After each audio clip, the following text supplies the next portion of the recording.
Learners, আজকে আবার একটা কনফিউজিং ওয়ার্ড ট্রিপলেট আজকে নিয়ে এসেছি একটা।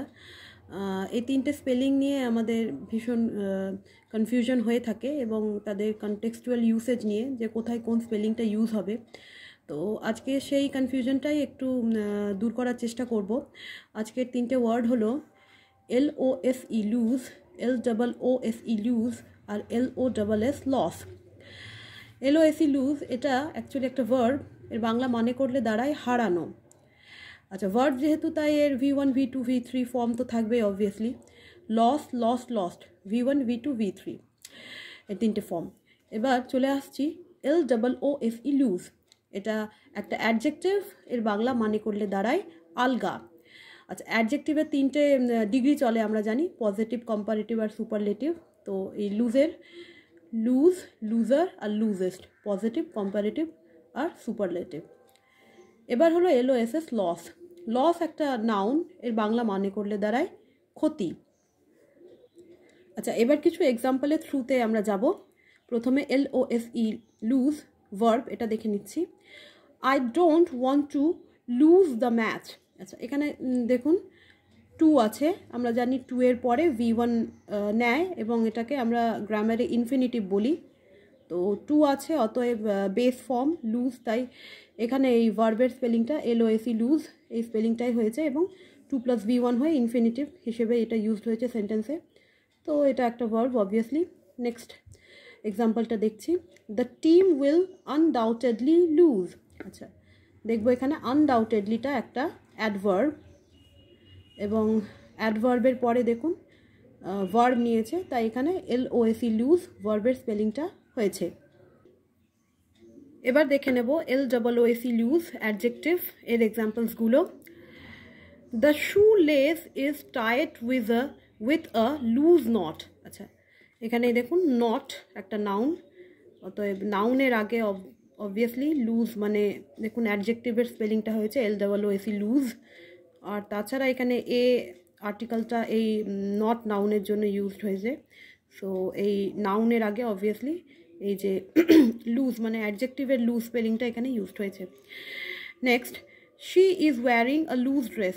আগেন সেই একই ব্যাপার, ড্রেস নাউন এখানে, সো নাউনের আগে অবভিয়াসলি দেখুন লুজ মানে অ্যাডজেক্টিভের LOSE লুজ স্পেলিংটা ইউজড হয়েছে।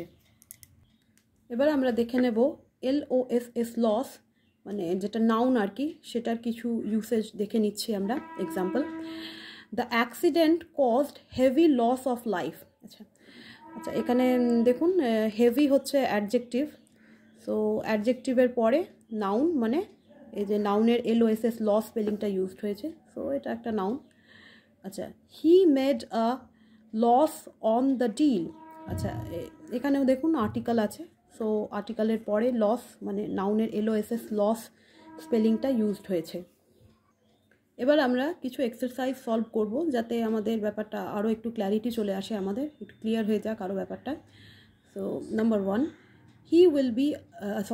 It will be a great. আচ্ছা, তাহলে এবার দেখুন LOSE আর LOSS আর LOSE কোন স্পেলিংটা ইউজ হবে এখানে দেখে নেব। এই দেখুন গ্রেটটা হচ্ছে এখানে অ্যাডজেক্টিভের পরে নাউন নেবে, সো নাউনের স্পেলিংটা হয়ে যাবে আমাদের LOSS। সো এখানে আনসারটা হবে LOSS। আচ্ছা, এইরকম ধরনের এক্সারসাইজগুলো যখন আমরা করব তো একটু আমাদের বুদ্ধি খাটিয়ে করতে হবে। আমরা প্রথমেই কি করব, ড্যাশের দুদিকে যে শব্দগুলো রয়েছে, যে ওয়ার্ডসগুলো রয়েছে, সেগুলোকে আগে আমরা অ্যানালাইজ করব, তাদের পার্টস অফ স্পিচ অ্যানালাইজ করব, সেন্টেন্সে তারা কি হিসেবে তারা মানে ফাংশন, তাদের সেই ফাংশনটা, এই টুকটাক ব্যাপারগুলো আমরা অ্যানালাইজ করব এবং একটু ট্যাক্টফুলি আমরা আনসারটা খুঁজে বের করব। এগুলো প্র্যাকটিসের থ্রুতে চলে আসবে, চিন্তার কোনো ব্যাপার নেই। নেক্সট এক্সাম্পলটা দেখে নিচ্ছি, she wants to dash weight. আচ্ছা, আমরা জানি 2 + V1, 2 এর পরে V1 হয়, এটাকে ইনফিনিটিভ বলে ইংলিশ গ্রামারে। তো she wants to lose weight ভার্বের LOSE লুজ স্পেলিংটা হলো। নেক্সট দেখে নিচ্ছি, দেয়ার ইজ, এটাকে দেয়ার ইজ পড়বো, there is a dash button on your coat. দেখুন বাটন হচ্ছে সেই ড্যাশের আগে পিছে দেখে নিতে হবে বলেছি, সো ড্যাশের পরেই দেখছি একটা নাউন আছে বাটন, সো নাউন আছে তার মানে তার আগে অ্যাডজেক্টিভ হবে, সো এখানে LOOSE লুজ অ্যাডজেক্টিভের স্পেলিংটা হবে LOOSE loose button on your coat. Next, he was suffering from dash of blood. আচ্ছা, ফ্রম একটা প্রিপোজিশনের পরে আমরা জানি জেনারেলি নাউন বা প্রোনাউন হয়ে থাকে। So suffering from loss of blood, নাউনের স্পেলিংটা হবে LOSS লস অফ ব্লাড। আচ্ছা, number 5, don't dash your cool, don't lose your cool. ভার্বের স্পেলিংটা হয়ে গেল LOSE লুজ। আচ্ছা, তো এই আজকে একটা 3টে কনফিউজিং ওয়ার্ড ট্রিপলেট আমরা এক্সপ্লেন করলাম। আমাদের এই 3টে লুজ নিয়ে আমার মনে হয় সকলেরই কনফিউশন থেকে থাকে, এবং আমি চেষ্টা করলাম আমার মতন করে কনফিউশনটা দূর করার। আশা করছি এরপরে আমাদের এই লুজ আর লস নিয়ে কোনো কনফিউশন থাকবে না। তো প্রতিবারের মতন যেটা বলে থাকি যে খুব সামান্য হলেও যদি মনে করেন যে ভালো কিছু শিখেছেন, তাহলে আমার এই চ্যানেলটিকে ফলো করে রাখতে পারেন, ছোট্ট চ্যানেলটিকে, আর ভিডিওটিকে লাইক করে দিতে পারেন। আর যদি মনে করেন কন্টেন্ট যদি ভালো লেগে থাকে তবেই শেয়ারও করে দিতে পারেন। তো ভালো থাকবেন সবাই, আজকের মতন শেষ করছি।